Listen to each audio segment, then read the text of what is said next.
24 घंटे में उड़ीसा के ऊपर रेनफॉल का डिस्ट्रीब्यूशन आइसोलेटेड रहा है।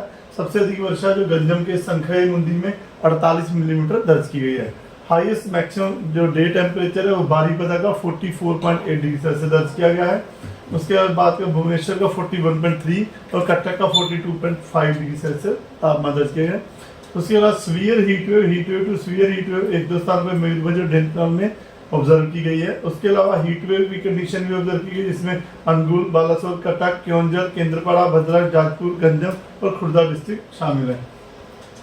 फिलहाल उड़ीसा के ऊपर कोई सिग्निफिकेंट वेदर सिस्टम नहीं है, लेकिन जो प्रिवेलिंग कर रही है नॉर्थ वेस्टर्ली और वेस्टर्ली विंड प्रिवेलिंग कर रही है और सोलर इंसोलेशन की वजह से जो है तापमान में बढ़ोतरी दिखेगी अगले 3 दिन तक। इसके दौरान काफ़ी अनकंफर्टेबल वेदर भी रहने की संभावना है, लेकिन सही बात यह है कि साउथ से भी विंड जो है फ्लो होना शुरू हो गई है।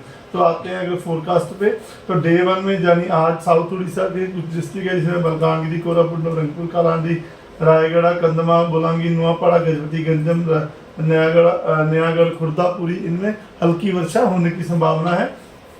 आज जो हमारा नॉर्थ उड़ीसा है वहाँ पर heat wave to severe heat wave होने की संभावना, जिसमें कि रेड वार्निंग दी गई है, जिसमें मयूरभंज, केओंझर, बालासोर, भद्रक, केंद्रपाड़ा, जाजपुर, कटक, खुर्दा, नयागढ़, अनुगुल, ढेंकानाल, देवगढ़, बौद्ध, सोनपुर, संबलपुर, झारसुगुड़ा, सुंदरगढ़ डिस्ट्रिक्ट शामिल है जहाँ रेड वार्निंग दी गई है, जहाँ पर सीवियर हीट वेव होने की संभावना है। उसके अलावा बारगढ़, नुआपाड़ा, बोलांगीर, नवरंगपुर, कालांडी, कंधमाल, रायगढ़, गजपति, गंजम और मलकानगिरी डिस्ट्रिक्ट में ऑरेंज वार्निंग दी गई है हीट वेव होने की संभावना की वजह से।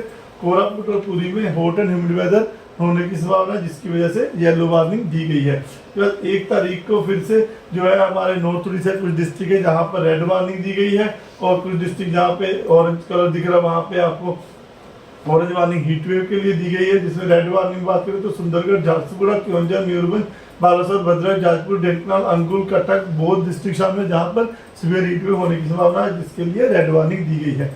तो 2 तारीख को डे 3 में भी हीट वेव के लिए सीवियर हीट वेव होने की संभावना है, जिसकी वजह से रेड वार्निंग दी गई है, जिसमें कि थोड़ा प्रभाव कम हो रहा है। झारसुगुड़ा, सुंदरगढ़, केओंझर, मयूरभंज, अनुगुल, बौद्ध डिस्ट्रिक्ट शामिल है जहाँ पर सीवियर हीट वेव होने की संभावना है और रेड वार्निंग दी गई है। देवगढ़, ढेंकानाल, नयागढ़, संबलपुर, बारगढ़, सोनपुर, बोलांगी, नुआपाड़ा, कालांडी, इन सब डिस्ट्रिक्ट में ऑरेंज वार्निंग दी गई है और बाकी डिस्ट्रिक्ट में जो दिख रहे हैं नवरंगपुर, खुर्दा, कटक, जाजपुर, बालासोर, भद्रक, केंद्रपाड़ा, जयसिंहपुर, इन जगहों पर येलो वार्निंग दी गई है हॉट हीट वेव के अलर्ट के लिए।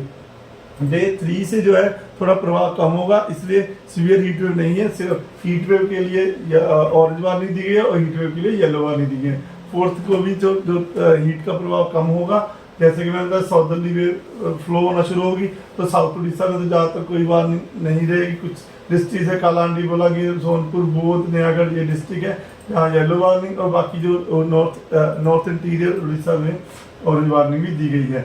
टेम्परेचर फोरकास्ट की बात करें तो अगले 4-5 दिन तक टेम्परेचर फोरकास्ट में ज़्यादा बदलाव नहीं देखा जा सकने की संभावना है।